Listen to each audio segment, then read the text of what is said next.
the field to be able to feed their children. People are eating wild fruits and leaves to avoid starvation. The United Nations World Food Programme says the people are eating locust, raw red cactus fruits, or wild leaves to avoid starvation. It said most of the districts in the country's south have been affected, with many of the children at risk of dying. The WFP is seeking resources to help feed the affected population and says the situation is getting worse, with food production this year expected to be less than 40% of the normal average in the last 5 years. According to WFP, a drought in Madagascar made worse by high levels of soil erosion, deforestation, and unprecedented sandstorms has wasted the land available for crop and pasture. Kenya says it has formally communicated to the United Nations Refugee Agency that it will close the Dadaab and Kakuma refugee camps on 30th of June 2022.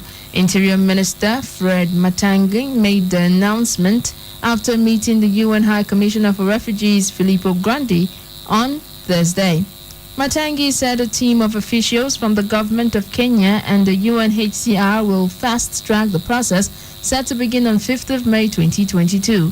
The latest roadmap includes voluntary repatriation or issuing of free work or residence permits for refugees in the East African community. The government in March gave the UN a 2-week ultimatum to come up with a roadmap for the closure of the two camps, which hosts more than 400,000 refugees, mostly from Somalia, South Sudan, and the Democratic Republic of Congo. Kenya has been sheltering refugees for over 30 years, and the government now says its capacity to host them longer under the minimum standards of humanitarian action has been overstretched. Officials in Delhi have been urged to find more sites for cremations as the city's morgues and crematoriums are overwhelmed by masses of COVID-19 deaths. The second wave of the virus is ravaging parts of India, with 386,452 new cases reported on Thursday, the biggest one-day increase on record for any country. There were another 3,500 deaths nationwide on Thursday and nearly 400 in Delhi, a record for the capital. A total number of infections in the country has now passed 18 million. One senior Delhi police officer said that people were having to cremate family members in crematoriums not designed to take victims of COVID-19. India's health ministry released detailed guidelines last year for the handling and cremation of people who have died of COVID, with special measures needing to be taken to avoid any potential reinfection. In Brazil, the number of deaths related to COVID-19 has passed 400,000, the second highest in the world, as the country continues to struggle with its vaccination program. There were 3,001 in 24 hours after a peak of more than 4,000 was reached at the start of April. A 14-day average of deaths and cases remains high but has seen a slight fall. Congress has opened an inquiry into the government's handling of the pandemic.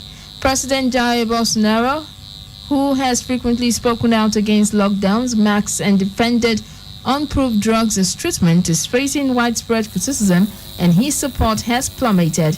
The outbreak has been fueled by more transmissible variants of the virus and a lack of coordinated national measures. And France will allow cafes, bars, and restaurants to serve outside and relax a nightly curfew in a planned easing of lockdown measures starting next month. The 4-stage plan outlined by President Emmanuel Macron aims to largely reopen the country by 30th of June. Foreign tourists with a COVID-19 health pass will be allowed to visit France again from 9th of June. France's infection rate has fallen since introducing the third lockdown, but numbers remain high in some areas. Detailing his much-anticipated plans to a group of French newspapers, Macron said he wanted to ease France's restrictions in 4 stages. And Germany's climate change laws are insufficient and violate fundamental freedoms by putting the burden of carbon dioxide emission on the young, its highest court has ruled.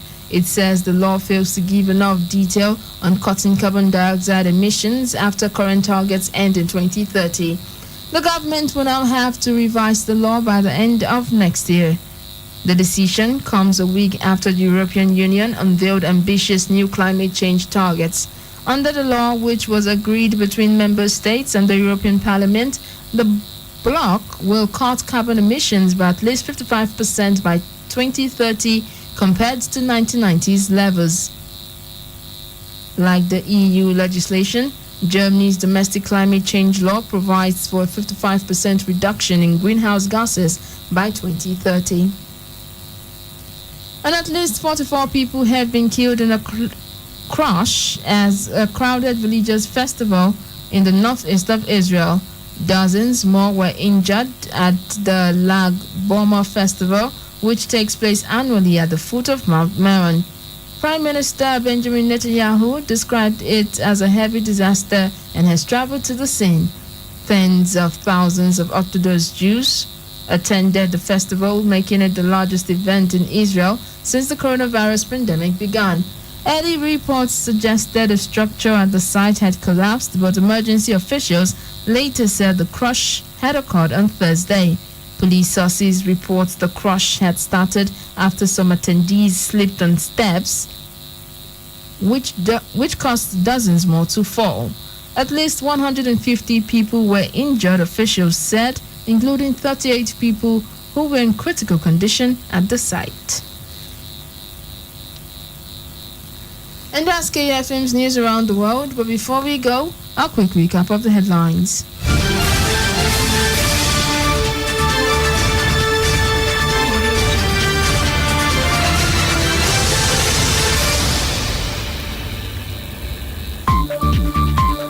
Madagascar urges towards famine. India running out of space for cremations. And court says German climate change law violates rights. Do remember that the continued unity of Nigeria is a collective responsibility. Be sure to play your part. Do not forget, you can listen to us anywhere in the world by visiting our website at www.kufm.net or download our mobile app from the Google Play Store. We are also on YouTube at KUFM Nigeria. KUFM's News Around the World was produced by Nusahai Uwadiai. I am Amoyo Ogbaide saying thanks for listening. Good afternoon.